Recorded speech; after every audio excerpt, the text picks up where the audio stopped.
I think ads probably more in the past were seen as like that shiny object. Let's do ads, let's run ads on Facebook. But there's so much that you can do with it. So I think it's getting really clear around what it is and being realistic about it as well. It's not from the minute you hit go and the ad is live and approved. There's so much to it. But at the same time, it's nothing to be feared of. It's a very common marketing strategy for businesses these days. Stop and don't spend another single cent on advertising until you listen to this. I'm Marianne Amies. This is Ready, Set, Paid Ads, digital marketing for paid ad success. Let's go. On today's episode of Ready, Set, Paid Ads, I'm joined by Shannon Stone. Shannon is a business and marketing consultant for service-based businesses with a career spanning over 15 years. Including running her own marketing agency for 5. In this episode, we talk about Do You Ads? And Shannon shares her perspective on the role that ads can play as part of a strategy in your overall marketing. We talk about testing and measuring, needing to continually learn, and why it's not a good idea to throw out ads or any strategy at the first sign of trouble. It's a great chat, focusing on marketing strategy, especially for service-based businesses. Welcome back to another episode of Ready, Set, Ads. I'm joined today by Shannon Stone. How are you, Shannon? I'm good. Thanks so much for joining us. To kick off today, I'd love if you could start by just telling us a little bit about yourself. Well, I'm based in Brisbane. I'm a business and marketing consultant. This year is my 10-year business anniversary. So I've been doing it for a little while.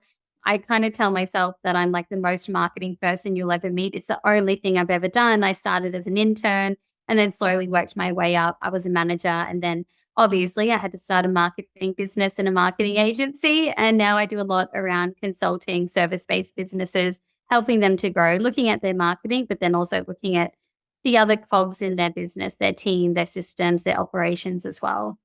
Oh, that's fantastic. I love that.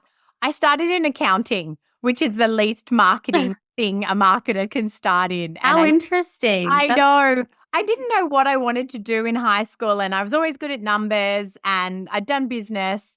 And so the careers advisor was like, I think you should try accounting. And I was like, yeah, sure, let's try that. And then a year and a half, I went into full-time accounting from high school and did uni at night. It was a program.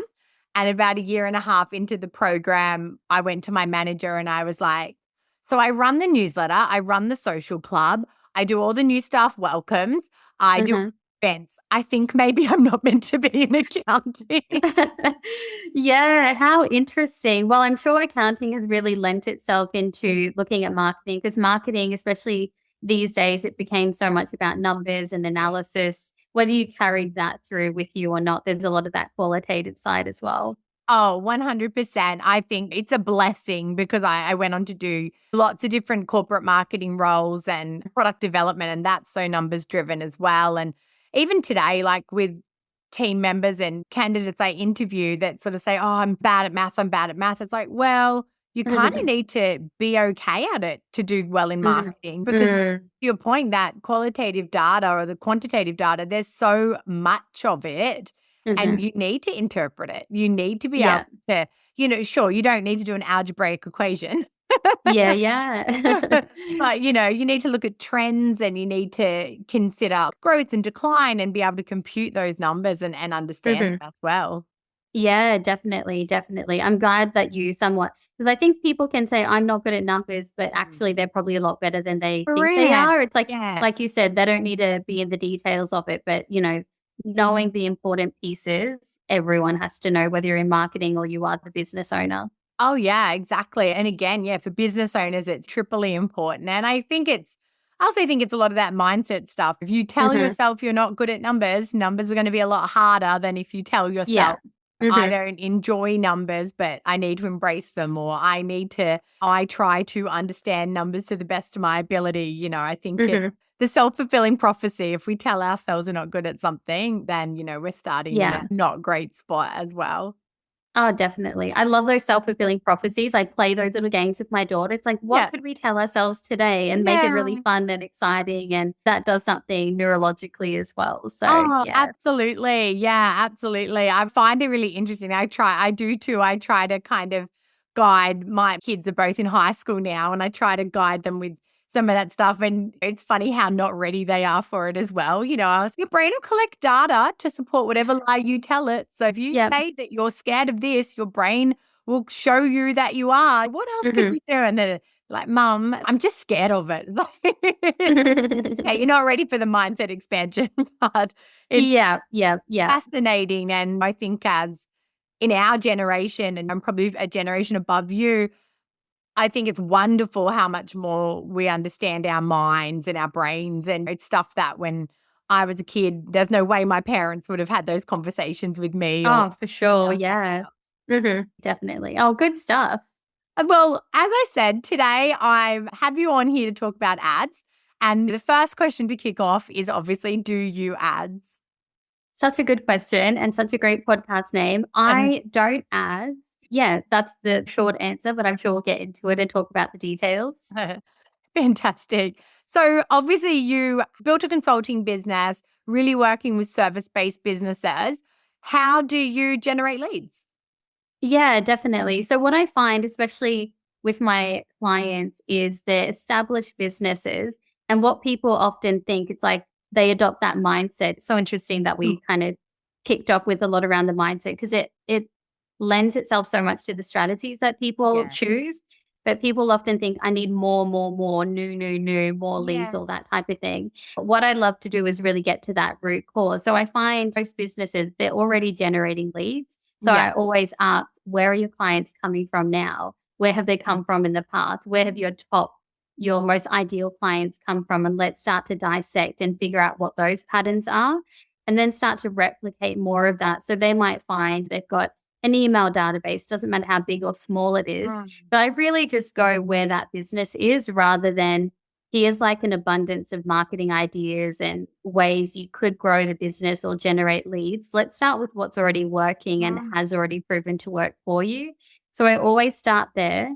And then also, second to that, is having a look at, like, I'm a big believer in root cause. So if Mm. we can increase someone's conversions, Yeah. sure, we want to get more, but why not increase the conversion? So any leads you do get, even when we get to that next step of increasing that lead generation, that we are closing more people, we're retaining more people, Yeah. and even as far back as looking at the way they've structured their services and their packages. I don't see the point in selling to someone one time. How can we keep that customer Mm. or that client on repeat for a long amount of time? So it's really, I think at the essence, it's getting to those root cause kind of areas. Yeah. And that starts to improve their lead generation. So it's like, I guess, on that quality side before we Yeah. get to the quantity side. Yeah. And it's such a wonderful point. It's a discussion I've had on here a lot about marketing being an ecosystem and Mhm. looking for those quick fixes, looking for that more in the case that you're saying as well is all well and good, but what are all the systems in place? What are all the touch points in place? And where are we losing what we already have? And I think such a great point because often clients are getting referrals or clients are getting cold calls and things like that. But if they're not converting them or if their website's terrible and someone refers and when that person goes and looks, they go, oh no, I've got a referral, but this actually doesn't look like the right thing for me, or all Mhm. those sorts of things. Where are you losing clients that could have Yeah. along the way? Yeah. Yeah. Yeah, absolutely. And it can even be around their pricing as well. So every business looks at the numbers, or we hope they do, as Yeah. far as how much they want to be generating and how much profit they want to be making. So a lot of businesses will say, yeah, I do need to increase my prices. And that's a really beautiful way, as long as the value's there and it's justified. It's a really beautiful way to look at increasing those prices first, because you could be doing half the work but making what you actually wanted to. So I don't know, why would I or why would anyone want to work harder for the same amount when you could just increase your prices and then focus on really articulating the value of those services and that price increase and all those type of things? I think that's a really nice way to do it. So I kind of like to do that leg work before Yeah. pushing out more leads. I love that. A mentor told me not yesterday, years ago, if all your proposals are converting, your price is too low. You Mm. Hmm. almost need to keep going up and keep going up until you start getting some no's and you think, okay, now I'm starting to hit the ceiling of what people are willing to pay, or I'm weeding out the non-ideal clients and I'm actually Hmm. converting the ideal clients. I think that pricing is such a hard one because especially in service industries, it's not Hmm. regulated. It's not a product. It's not a standard bottle of shampoo. And then we're just, Yeah, yeah. There's no award way for your no, prices. no, exactly, Yeah. exactly. Hmm. So it is perception and value and Yeah. service. And a lot is also what will happen. It's promise based. It's like, well, choose us at this price because we will do these things differently or better. Or at that conversion point, the client hasn't experienced you yet to know that those things Hmm. may be true. Yeah, yeah, absolutely. All really good points. And like you said, yeah, pricing is very subjective. Like someone will buy something for $100 and someone will buy the same thing for $1,000. So Yeah. you can really pick your pricing based on what you believe what you want it to sit at. So there's a lot of ways you can kind of come at the pricing part of the puzzle. Yeah. I also loved how you talked about getting more out of the existing clients you have. I think Hmm. you're obviously like your points about converting what you are getting, Yeah. pricing so that you're making more, but also then looking for ways to continue to service your clients. So, how do you kind of talk to your clients about that? Yeah, looking at ways to continue to service their Mm. clients. Yeah, so for me, that really comes down to what it is that they're selling and how they've structured that, how they've packaged that. Yeah. I love I love the point of view of whatever service you create, how can it be that absolute solution for that client and really like blank canvas, look at, okay, well, here's the problem they're experiencing and just dream up all the ways you could solve it. It's like, okay, well, I could do this and I could do it in this way. And actually, the clients I normally work with, they also need X, Y, and Z. They Yeah. need longer touch points, or our sessions need to be more frequent or less frequent, Yeah. or they need time to implement and then we continue on, or whatever it might be. Yeah. So dreaming up all the different ways, like just focusing on that problem and that solution that you can provide and Yeah. letting that really dictate how you take care of the clients. And I find it's moving away from here's what everyone else in my industry does. Everyone does 3 month terms, or if you want Yeah. a website designed, it's like here's the start, middle, and end type of thing. But is that actually what your clients want? If it's a website, for example, Mm. maybe there's a lot of designing that concept in the beginning, then there's building that website, and then long term, no one wants a website that gets no traffic. So how can you, within your skill set, support them to generate that Yeah. traffic ongoing? So bringing it back to who's your client customer and what are the problems they're experiencing, Mhm. and always in your skill set, we're not selling things that we don't have knowledge about. But within that, what can you do to help service them to one, yes, retain them longer term, take care of them longer. But Mm. then on their end, yeah, you're supporting them. You're really taking care of them. And sometimes people actually need to work with a service provider longer than they actually think. Some people think, okay, if I just do that project, get it done, they'll be happy. But in the Yeah. case of a website, if you sold someone a website and they never got traffic, the phone never rang for years and years, did Mm. you really do them the best service you Yeah. possibly could? So that is a bit of a mindset switch for people to realize actually it can be beneficial to work with people on a longer term basis. You're not Yeah. taking more, yes, you're taking more money from them, Mhm. but it's from the place that is actually needed to get them the Yeah. results they're looking for. Yeah, So it's that's like a so win win. true. Yeah, Hmm. and I think, like, from what you're saying, like, coming from a real place of serving Hmm. and thinking about how can I help these people in an aligned way.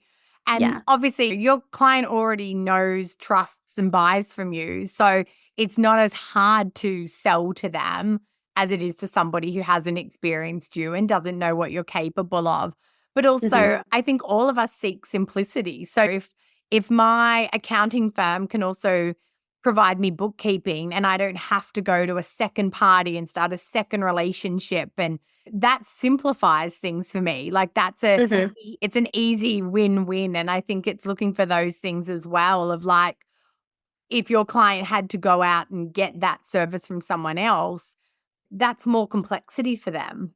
Yeah, yeah, absolutely. And a lot of service-based businesses are built on trust. They're built on building those Yeah. relationships. So just to your point, it allows people to like get all that service from that one person they built that relationship with. Yeah. They really built that trust.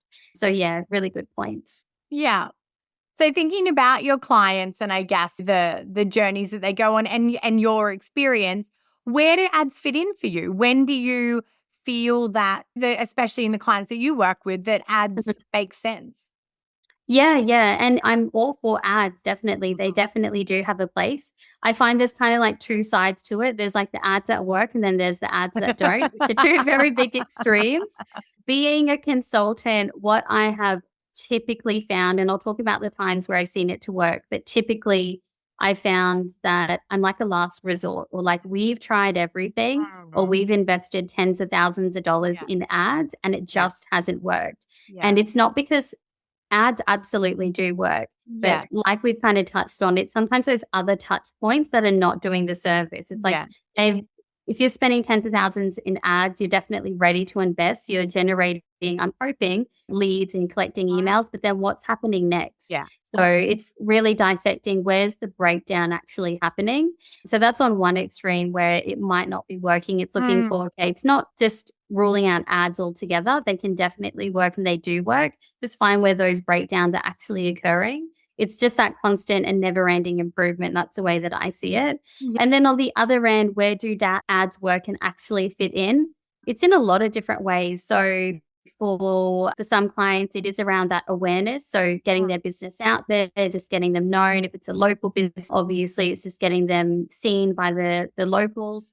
If it's more of an online business, it could be their lead magnets and pushing those out and generating emails and phone calls and the rest of the sales funnel as well. I've seen a lot of retargeting ads work really well. So just running ads to their existing database and getting them seen as well. So it's not one way. There's so many different ways that it Yeah. does fit in. For me, I like to advise on the strategy, but definitely because ads can be so technical these days, Yeah. you've got to use someone who actually is proficient in the Meta suite and can optimize it, can monitor it, can change the creative and all those type of things. As long as the strategy is right and all those other pieces, the sales process, the follow-up process, what are you sending in their emails, where are any little breakdowns happening, I think you can see really good success with ads. I think you're so right. Like it is again the processes and the systems. And I think Mhm. people think ads are the quick fix. Like I'll turn on the ads and I'll get the leads, or I'll turn on the ads and I'll get the sales. But it's all in the details because if you're not ready to receive those leads, or if your contact form is actually not working, or if you don't have a follow-up procedure. I know I'm the same. Like we get leads in, I talk to the person, I send the proposal. I have systems to remind me to keep following up because as you get busy Yeah. with other things, you invariably forget every single follow up that's on the list to do. And it's having those systems in place so that when you're investing that money, you've got the best chance of getting that money back. Yeah, yeah, yeah, definitely. And I think ads probably more in the past were seen as like that shiny object. Let's do ads, let's run ads on Facebook. But there's so much that you can do with it. So I think it's getting really clear around what it is and being realistic about it as well. It's not from the minute you hit go and the ad is live and approved. There's so much to it. But at the same time, it's nothing to be feared of. It's a very common marketing strategy for businesses these days. Yeah. And I think in light of what you've said as well, it's just one strategy and Mhm. it's not the only strategy. It's not the best strategy. It really comes down to business as well. Mhm. Mhm. Yeah, definitely, definitely. There's literally hundreds, if not thousands of different ways you could do things. And even between different platforms, Facebook, Yeah. Instagram, LinkedIn, and any other platforms that you can run ads on, Yeah. radio ads, all the different Yeah. things. Like the world is limitless as far as ways you Yeah. can get your business out there. Yeah, that's so true. That's so true. I actually spoke to a client the other day and they're running radio ads, and I was like, wow, I haven't heard of radio ads in a long time. I mean, they're more regional based as a business, but it's like, yeah, there still are those traditional older advertising avenues that work for certain types of businesses. And I think it all comes down to, and you talked about it as well, the strategy, like getting so clear on who your customer is, where they Mhm. are, and then picking the tactics of how you're Yeah. going to connect with them rather than starting with the trend or the fad or the buzzword that you've heard from somebody and go, Yeah. I want to do this buzzword thing. It's like Yeah. TikTok, the number of clients that say to me, should I be on TikTok? And it's like, no, I don't think so. Your ideal Yeah. client isn't on TikTok, but they're hearing about TikTok and people Mm. telling them, oh, you've got to get on TikTok. You don't want to miss the trend. And it comes back to actually questioning and framework around, but is it right for your business and your ideal client? Yeah, yeah, definitely. And I think with that abundance of options, it's like whatever you do choose, and people will do multiple strategies, but whatever you do it really well. And Yeah. that's where you'll see it work really well. So it's like if you are to do ads to build your email list and then convert people, get them onto the phone, are you looking at, well, one, you building the list, and then two, what are your open rates like on your emails, and are they clicking the where you want them to click, and are they taking the next step, and all the different things. So whatever you do choose to do, make sure you do it really well, leave no stone unturned, because Yeah. I've seen so many times where it's like just a small little tweak is like a catalyst to more conversions and leads coming through. So a lot of people, especially business owners, can be so, what's the word? But it's so easy to throw things out the window. I'm Yeah. like, no, we'll just slow down a little bit. Let's just try this one more time, this way, Yeah. slightly different. I've even seen with clients who were hiring as well. So hiring is advertising in a sense. You've got to put your job ads up. And I've seen where the job ad was written and no applicants came through, no candidates came through. So we looked at the copy, made a few tweaks, like a small amount of tweaks, but significant enough. Yeah. And by the next day or the next 2 days, they had their perfect person, and they had lots of people apply for that. So yeah, I think slowing down, not throwing it out the window because it didn't perform one time. Yeah. Let's see what we can change and then just try again. Yeah, and again, that comes back to like the data and Mm-hmm. the kind of intuition as well. And I think looking at what did we learn from it? Like, what did we learn from it? And I obviously work with a lot of business owners, as you do, and they're so busy and that they can't invest their time in knowing the ins and outs of everything to the complete detail. But then if they're Mm-hmm. working with somebody that's not doing that for them or pushing them or showing them, they're flying blind. And we've had clients where we've been delivering great leads to them. And then all of a sudden they go, oh, the ads aren't working. We don't want to continue. And it's like, what? Like, what? But you're giving you like 20 leads a month. Like you can't even work with 20 businesses a month. Like why isn't it working? And then you find out all the gaps, or they're not Mm-hmm. reading their reports, or they're not feeding back on what's the lead quality like. We're giving you 20 leads. Mm-hmm. Tell me, are they crap? Are they Yeah. not what you want at all? Because then we can make adjustments. And I think whether you're working with an agency or a consultant or someone in-house, it's also that communication and that Yeah. trying to arm yourself with enough knowledge that you can ask questions, taking the time for someone to explain to you, and then giving that two-way feedback to say, Yeah. I'm not seeing this. And it's like, oh, actually, well, that's not what you're seeing. Yeah, maybe it's the emails that people aren't opening, and we need to go into that and have a look at maybe the sender address on the email actually doesn't align with the website. They're not even realizing that's the Mm-hmm. email from our business or whatever. As you said, they're those tiny things, but spending the time to deep dive and look Yeah. and go, let's eliminate all the reasons and test and change and test and change. And sure, if we've then made 5, 6, 7 different changes and approaches, you have to call it at some point where you're like, Yeah. for Mm-hmm. reasons unbeknownst, it just doesn't seem to want to work. And Yeah. that could be coming all the way back then to, is our ideal client really our ideal client? Do we know them? Mm-hmm.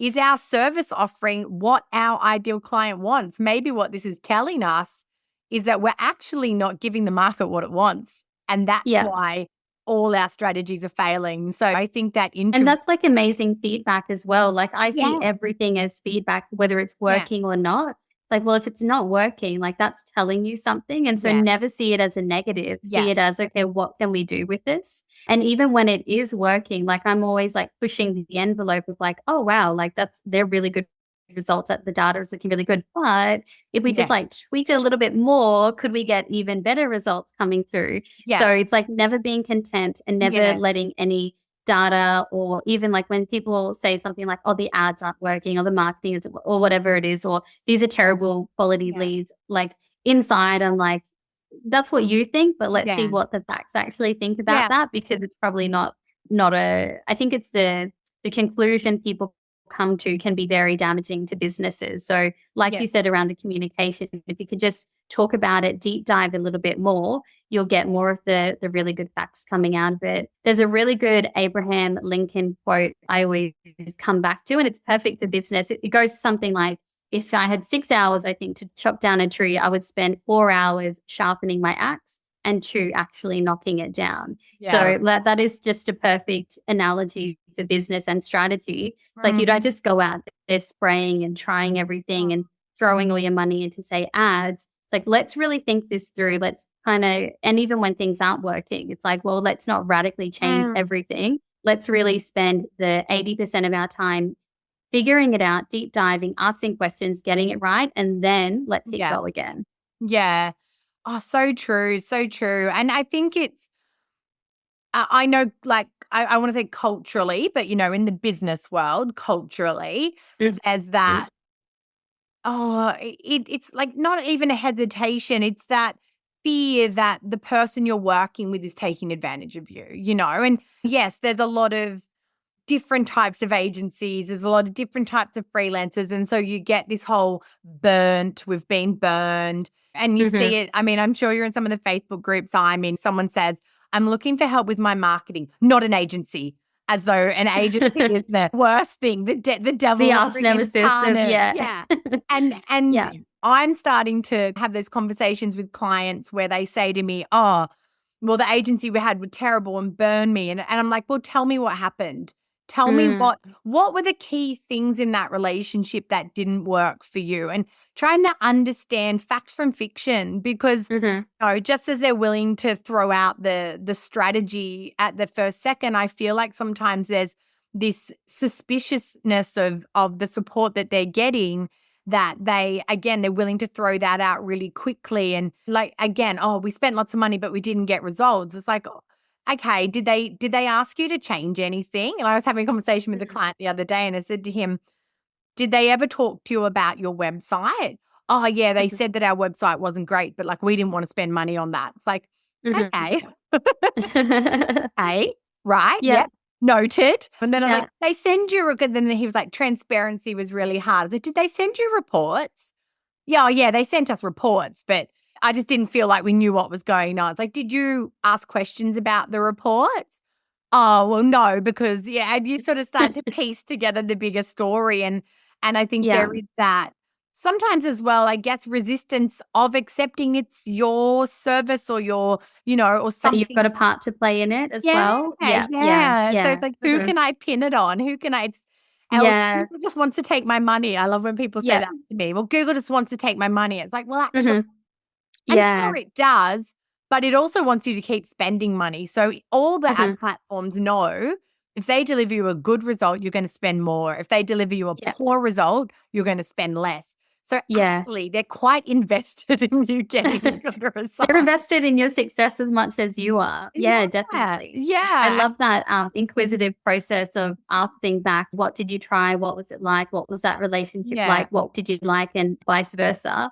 I think you learn a lot about, like, all that is important, because if you are to kind of replicate in some realm the same, say, ads that a previous agency did for them, but it's just in a different vein in your type of way, you want to know what worked and what didn't. So then you've got more of a direction. But I also find you learn so much about the client as well, which is, like, for me, is probably like a big part of my job, is what works for this client, what is their style, what is their approach, because we're in a sea and abundance of a whole different range of strategies. We don't have to pick ones that they just don't align to, or they've just got negative associations with. I need to know what's going on for that client so that we can either diffuse them or find some different Yeah. strategies. And just really, it's that almost like that human side of things of like, let's get to know what's going to work for you on a human basis. Yeah. And we can build a strategy or a campaign around that as well. Yeah, it's kind of like you've got the strategy of the business, but you've also got the strategy of the person you're working with. Yeah, which dictates, Maybe. like, they go hand in hand. They dictate the strategy. Like someone who, like back in the day, like I've been running my business for 10 years, but early on, a lot of people were running challenges on social media, but that is not for every business Yeah. owner. But some of them who love it, that's perfect for them. So you can build a campaign, a strategy around that. And some others, they're out doing networking or they're doing other things or happy to do videos or not happy to do videos. So you want to find what is going to work for that business. And like I always believe, like go with the flow, not against it. It's like, here's the things that work for them, go with that. Don't put anyone into a bucket as far as like, no, you have to do videos in order for this to work. There's so many ways you can do it. Oh, I agree. And like I have that obviously now and the way the market has shifted, I have that conversation with a lot of, especially owner-operated solopreneurs, owner-operated businesses, even product-based businesses. I sort of say, are you willing to put your face to it, or is there someone that's willing to be the face of this business? We can work around it if there isn't, but I just need to know, because that could be a really strong strategy, but we just need to understand your appetite and comfort for it. Because and some people like, I can't because of I've got another job, or I can't because I'm dreadfully nervous on games. Like, okay, cool. We know that now and we can build appropriately. But yeah, you're right. I think it's those conversations, because you as much as we're businesses and that's functional and technical, we're also all people as well, aren't we? Yeah. Which is so easy to forget when you're like so in ideas and strategies and marketing and data and all that type of thing. Yeah, exactly. And we think everybody's outgoing. Like we tend to think, well, you want to market your business, you're outgoing, and it's like, well, no, not everybody is. Yeah. Or when people will Google, what's the best marketing for my accounting business or the best marketing for my particular business? It's like, oh my God, like we could be asking better questions and then you'd get better strategies out of it as well. Because what worked for one type of business, it might not be something you want to do. And if you replicate it, and this is why a lot of like programs, we briefly chatted about programs at offline, but that's why when people teach a particular strategy to a whole cohort of people, it's not going to work for every single person, because there's so many intricacies beyond just the strategy itself. So what worked for one person is not always going to work for the other, because there's so many factors. It's the person, it's their niche, it's their services, it's the way they like to work, when they like to work, the effort they want to put in, or the capacity that they have, or just kind of what suits that particular person or business. Yeah, that's so true. That's so true. I think the values of the person, and I think that's where someone like yourself, that strategist, that person that's going to walk side by side and uncover all of those things to then be able to guide you appropriately. And I think that's the cookie cutter, and people love to turn to Chat GPT now. Like, oh, I asked Chat GPT what I should do. It's like, wow, that will be really customized to you and your individual wants and Yeah. And that's why I love communication and deep like conversations. I think more than anything, it's like you'll pick up on subtleties that someone has said, or that'll probe you to ask another question. And then that is like the catalyst to come up with the conclusion of, all right, this is the plan of what we're going to do. But you never would have got that small piece had you not just been having like a normal conversation rather than like a Chat GPT it, or let me follow this like rule book of like the step-by-step funnel to create or whatever have you. Yeah, so true. And I think it comes back to what we talked about right at the beginning, is the shortcuts. There's no shortcuts. There's no quick fix. Like, it's doing the work from end to end and realizing that could be a 6-month process to get from the problem you have right now to where you want to be and what you want to see in your business as well. Yeah. There really should be like a book or something called like the mindset of marketing, that like the mindset that surrounds it. Because like you can't just rush into it, or it can take 3, 6, 12 months or however long it ends up taking. Then it's like that's so much of the education for the client or the business to understand. And then I think, and that's where I think that transparency when you're working with any type of provider they're more realistic with you, they're going to trust you so much more because you're not wishing the world for them and saying, oh, well, it's still not working after 6 months. It might take longer, or we're testing different things. I think marketing brings up a lot of mindset type of perspectives and beliefs for people. Yeah, 100%. And I think that's the thing. People have that energy and excitement and they just want to get to the doing, but there's the foundations. And if you're not building that house on solid foundations, you're going to run into problems. Yeah, 100%. Well, this has been such a wonderful chat. I really enjoyed talking about all the aspects of business and marketing. I think it's such a great perspective and how ads can fit into that, but how ads aren't the lifeboat that you can jump into to save your business. Yeah, they absolutely can be like one big part of it, but they're not the only part of it. And I guess to kind of wrap up, I remember when, and like this obviously is ages ago, but when Snapchat first came out and businesses started jumping onto it, there was a very significant business person who jumped onto it and had a lot of success with Snapchat. And then, as you typically do next, or you typically see, here's how I made X amount of dollars using Snapchat. But replace Snapchat with TikTok or ChatGPT or Threads, whatever it have you. And because I know the background of a lot of these things, I just knew it's not Snapchat or any other platform that is causing that one person or one business to see those incredible results. It's that they've used that as a vehicle, part of the rest of their business. They know how to communicate to them. They know how to email them. They know how to convert them on the phone. There's so many other bits and pieces in it. So whether it's Snapchat or ads, they can definitely play a really big part in it, but they're not the only part. So I wanted to highlight that. But I've had an amazing time chatting with you. It's always great, one marketer to the other. I'm not an accountant, though. I would never, you won't ever see me going down that path. But I love that you started your journey that way as well. But I'm so glad that you had me on here chatting all about ads or not ads. Thank you. I really appreciate your time. And where can people connect to you and learn more about you? Yeah, definitely. I also have a podcast. It's called Good Marketing, Good Business, or any of the socials. Typically, LinkedIn is the favorite for me, but I'm also on Instagram and Facebook as well.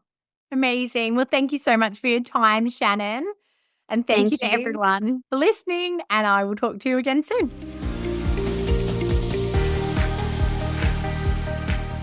That's a wrap on another episode of Ready, Set, Paid Ads.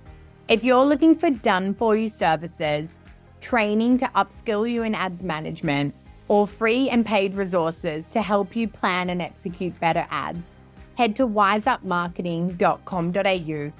If you've loved this episode, be sure to subscribe for future episodes. And if you know someone that would love this podcast too, go on and share it.